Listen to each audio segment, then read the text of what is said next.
wabarakatuh. Waalaikumsalam warahmatullahi wabarakatuh. Bismillahirrahmanirrahim. Alhamdulillahirabbil alamin. Wassalatu wassalamu ala asyrofil anbiya'i wal mursalin wa ala alihi wasahbihi ajma'in. Okey, anak-anak murid sekalian, hari ni apa khabar? Alhamdulillah baik Ustaz. Baik ya semua. Okey, sebelum kita mulakan pelajaran hari ni, okey, mungkin Alif bacakan doa, boleh? A'udzubillahi minasyaitonirrajim. Bismillahirrahmanirrahim. Alhamdulillahirabbil alamin. Okey. Agak-agak kan kita nak belajar apa hari ni Tak Siapa tahu. Tak tahu. Nampak apa yang pelik tak dekat ustaz? Songkok Ustaz. Songkok, kenapa enggak songkok ustaz? Songkok Ustaz sengit. Sebab apa sengit? Tahu. Tahu. Ustaz Kenal tak tak Tunku Abdul Rahman? Kenal. Siapa Tunku Abdul Rahman ni? Bapa kemerdekaan. Bapa kemerdekaan, iaitu Perdana Menteri yang pertama Malaysia kan. Ya. Kita kaitkan dengan Tunku Abdul Rahman ni, kita nak belajar tentang sejarah. Sejarah. Tapi bukan sejarah Malaysia lah. Kita akan belajar tentang sejarah Islam dan tamadun, insya-Allah. So, sebelum Ustaz pergi lebih jauh, kita saksikan dulu video pendek yang Ustaz sediakan pada hari ini. Saksikan. تفطر في عمرك مرتين يا ابن حمد، مرة لصوت السلطان ومرة لماله. لم أحسب أني سأعيش إلى زمن أحرم فيه من القراطيس ورؤية المحبرة.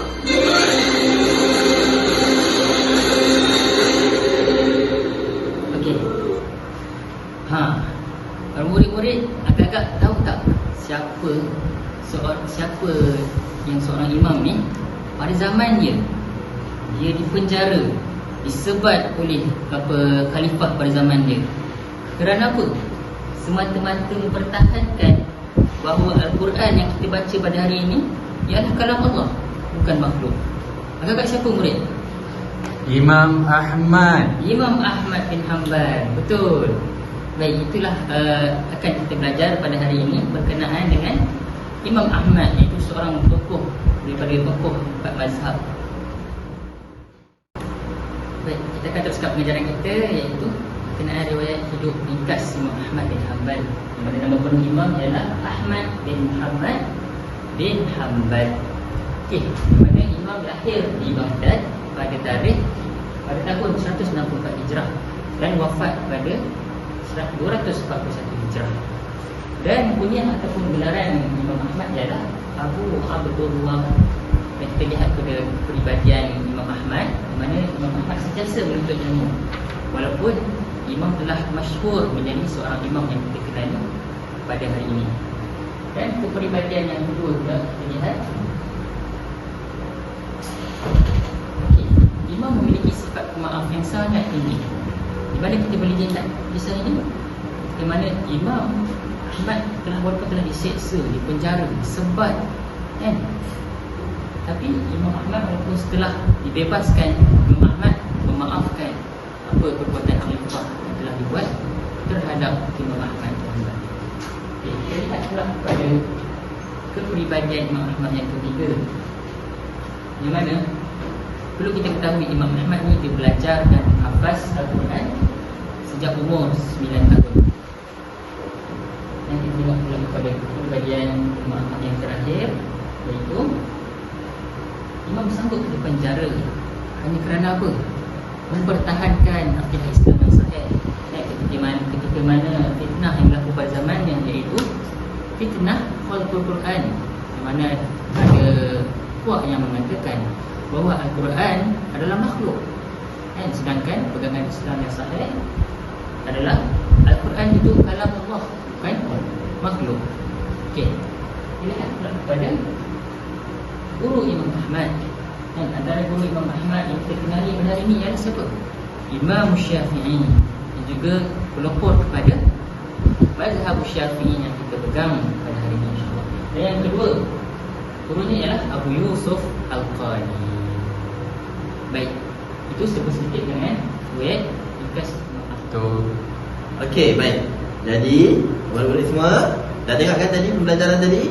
Okey, jadi kita akan sambung pembelajaran kita dengan Ustaz nak kamu semua buat aktiviti sikit. bagi kamu cergas sikit ya. Boleh? Boleh tak?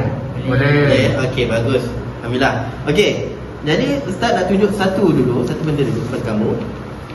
Okey, kelas. Ustaz nak tanya kamu, apa yang kamu nampak di depan ni? Bulatan. Oh, bulatan. Okey, jadi ini adalah peta. Peta minda ataupun kita panggil peta iting. Agak-agak kamu apa nama peta iting ni? Temula. Alif? Peta bulatan. Peta bulatan. Okey. Jadi secara apa? Betulnya adalah peta buih. Okey. Peta buih. Jadi Ustaz nak kamu buat apa dalam peta buih ni? Ustaz nak kamu masukkan maklumat yang kamu dapat hasil pembelajaran kamu tadi tentang riwayat Imam Ahmad bin Hanbal. Jadi kamu perlulah buat macam inilah, bulat di tengah. Kemudian ada anak-anak bulat dia di sekeliling bulatan tengah tu. Jadi kamu perlu tulislah di tengah ni nama Imam Ahmad bin Hanbal, riwayat hidup Imam Ahmad bin Hanbal. Kemudian letaklah nama, lagi apa lagi, tarikh lahir dan sebagainya, berdasarkan maklumat yang kamu dapat sebentar saja tadi. Okey, jadi Ustaz nak setiap individu, Ustaz nak kerja ni dalam secara individu. Kamu buat dalam satu kertas A4 ni. Ustaz bagi kamu dalam masa 6 minit lah untuk kamu buat ya. Okey, ambil lah kertas masing-masing.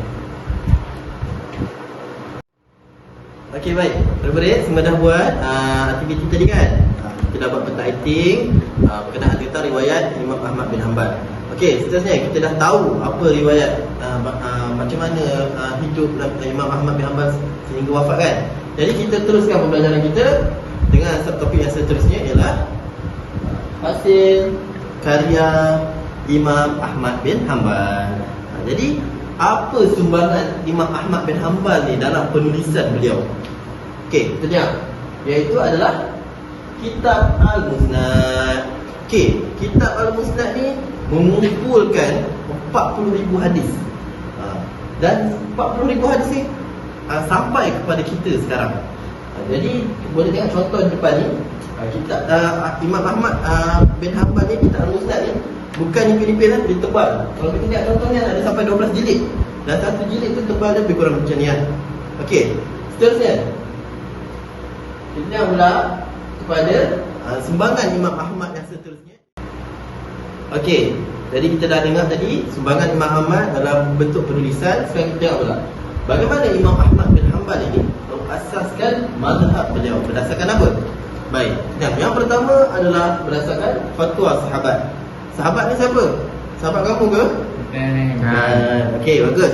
Jadi sahabat ni apa? Sahabat ni merupakan seorang manusia yang pernah berjumpa dengan Rasulullah dan mengamalkan apa yang diajarkan oleh Rasulullah. Dan terakhir adalah wafat dalam keadaan beriman kepada agama Islam.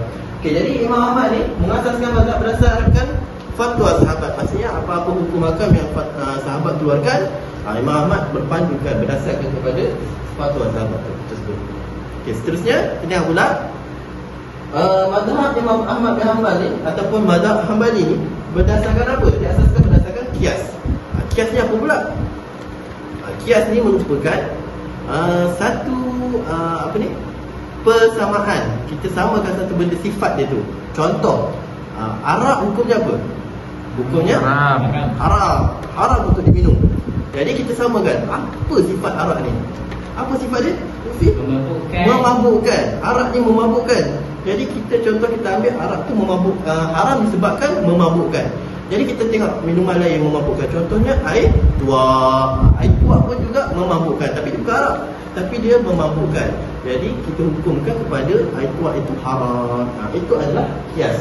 Okey, seterusnya mazhab Hanbali diasaskan berdasarkan istishab. Istishab ni mengekalkan hukum yang lama. Contohnya macam kamu kan dalam keadaan berwuduk sebelum maghrib, tapi bila dah sampai isyak, dah ada isyak, kamu macam was-was, aku ni dah batal wuduk. Tidak. Jadi selagi mana tidak ada perkara-perkara yang kamu lakukan membatalkan wuduk, kamu tidak tidur, kamu tidak terkentut ke apa, maka hukum-hukum status kamu masih dalam keadaan berwuduk. Itulah adalah istishab. Okey, seterusnya kita lihat pula kepada murid terkenal. Maksudnya murid-murid Imam Ahmad yang terkenal lah. Murid Imam Ahmad ni banyak lagi, tapi yang kita dapat lihat depan ini adalah hanyalah murid yang terkenal. Maksudnya murid yang mewarisi ilmu dan menyampaikan ilmu kepada masyarakat Islam yang lain. Okay, kita lihat contoh. Yang pertama adalah Imam Hasan bin Musa. Kedua adalah Imam Hanbal bin Ishaq. Dan yang ketiga adalah Imam Al-Walid bin Muslim. Jadi kita dapat lihat kat sini betapa bagusnya, betapa bijaknya Imam Ahmad ni dapat melahirkan murid-murid yang seorang yang cendekiawan juga seperti beliau. Okey, baik. Tadi kita dah belajar pasal apa? Pasal kepribadian, sejarah hidup bila dia wafat, bila dia lahir. Dan kita pun dah tahu dia punya karya-karya dia, sumbangan Imam Ahmad bin Hanbal dekat dunia Islam. Okey, sekarang tadi kita dah buat aktiviti apa? Ingat lagi tak? Peta IT. Peta buih ataupun peta IT kan. Jadi kali ni kita akan buat satu lagi aktiviti lain, berkumpulan. Jadi Ustaz nak kita gunakan kertas majung. Okey, kertas majung ni Ustaz ada letak atas meja. Jadi apa yang perlu kamu buat? Okey, dengan kertas majung ni ada marker sekali lah Ustaz letak. Ustaz nak kamu tulis iktibar. Apa dia iktibar? Iktibar ni pengajaran lah. Dari apa yang kamu dah belajar tadi, apa yang kamu dapat tentang Imam Ahmad bin Hanbal, pengajaran, nilai-nilai murni sebagai kamu sebagai seorang murid, apa yang kamu dapat? Okey, baik. Ambil seorang satu. Okey, semua dah dapat? Ya. Okey, jadi setiap kumpulan kan dah bagi kumpulan mesti 4 orang. Itu kenapa ada 6 orang tu? 4 orang satu kumpulan Boleh dah Ustaz. Boleh dah. Tak boleh, 4 orang. Jangan nak ada geng-geng ni dengan geng dia. 4 orang satu kumpulan. Jadi Ustaz berikan masa dalam 10 minit lah paling lama. Kalau tak cukup 4 orang Ustaz, macam mana? Tak boleh, kena cari juga kawan kamu. Jangan pilih-pilih. Okey, jadi alhamdulillah kita dah tengok dah presentation pembentangan kumpulan. Setiap kumpulan ada nilai yang sama, tapi alhamdulillah lah semuanya bagus-bagus. Ada yang tulis banyak nilai-nilai iktibar yang dia dapatkan, ada yang sikit, tapi asalkan mesti ada lah apa yang kamu dapat. Okay, baik, kita tengok seterusnya iktibar sebenar apa yang kamu boleh dapat daripada Imam Ahmad bin Hanbal. Okay, yang pertama, kita hendaklah mencontohi kegigihan dan kesabaran Imam Mazhab dalam menuntut ilmu sebagai bukti kecintaan terhadap ilmu. Terhadap apa? Ilmu. Jadi kata kunci dia adalah kegigihan. Kegigihan, ketekunan, kerajinan dan kesabaran. Maksudnya kita kena sabar. Ada orang dia rajin tapi dia tidak sabar. Maksudnya dia rajin tu sekejap je. Ada orang dia rajin dan sabar, maksudnya dia sabar lagi, dia rajin lagi. Untuk apa? Dalam menuntut ilmu. Jadi kamu mesti ada juga ciri-ciri kegigihan, kesabaran dalam diri. Okay, kemudian kita hendaklah menyebarkan ilmu dan kepakaran yang dimiliki agar dapat apa? Memberi manfaat kepada siapa? Manusia sejagat. Manusia sejagat ni apa? Sejagat ni apa? Sekeliling. Jadi bukan hanya kita rajin, bukan hanya kita sabar, kita selalu menuntut ilmu, tapi kita juga kena sebarkan ilmu dan kepakaran. Jadi ada kawan-kawan kamu yang pandai tu, janganlah kedekut ilmu. Share lah sikit dekat kawan-kawan kamu. Ni apa Ustaz? Pandai. Amal, kamu kan pandai, jadi janganlah kedekut ilmu kamu. Jadi kita share. Sebab makin banyak kita bagi, makin kurang ke ilmu kita? Dah, makin bertambah. Makin bertambah, lagi bertambah keberkatan dalam hidup, makin bertambah-tambah pandai. Okey. Okey, tadi kita dah buat aktiviti apa yang pertama? Kita buat petaiting. Lepas tu yang kedua kita buat apa tadi? Buat perbincangan pembentangan. Kita buat perbincangan dalam kumpulan kan? Okey, baik. Lepas ni kita akan buat ujian. Ujian. Kamu nak ke buat ujian?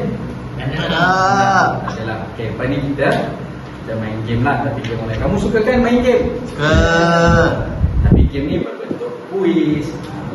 Okey, jom kita main game Kahoot. Pernah dengar tak Kahoot? Pernah. Ya ke benar? Ustaz pernah main. Pernah Ustaz. Ustaz pernah main ke? Ustaz Lufil pernah buat sebelum ni. Ustaz Lufi pernah buat. Ya. Jadi macam itulah nanti. Okey. Yeay. Okey, baik. Jom kita tengok. Sekejap, kita buka sekejap.